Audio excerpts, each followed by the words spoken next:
ফিরে আসলাম তোমাদের মধ্যে 12 নম্বর অঙ্কের তৃতীয় পার্ট নিয়ে আজকে আমি কাজ করব। দেখো,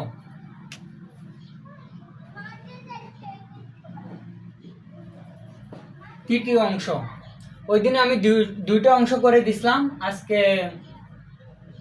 অর্থাৎ তৃতীয় অংশ করে দিচ্ছি। দেখো লেখো, function of x equal to কত, এক্স টু পাওয়ার 4 প্লাস 5x মাইনাস 3। এখন x এর জায়গায় আমি কত বসাবো, হাফ। এই যে বসাও, ফাংশন অফ 1/2 তাহলে 1/2 টু দ্য পাওয়ার 4 প্লাস কত 5 ইন্টু কত x এর জায়গায় বসাবো হাফ, তাহলে বসা হাফ মাইনাস কত 3, তাহলে কত হলো 1 টু দ্য পাওয়ার 4 মানে 16 প্লাস 5/2 অর্থাৎ 5 একে 5 অর্থাৎ 5/2 মাইনাস কত 3। এখন নিতে হবে আমার লসাগু।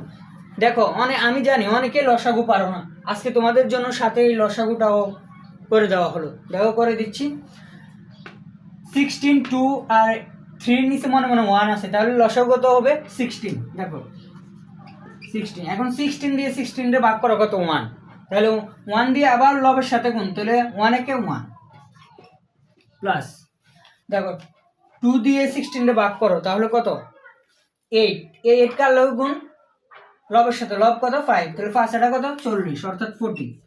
লেখো মাইনাস 1 দিয়ে 16 রে ভাগ করো, তাহলে কত 16, এই 16 কার লব গুণ লবের সাথে, লব কত 3, তাহলে 3 16 কত 48 অর্থাৎ 48, তাহলে কত হলো 16। এখন দেখো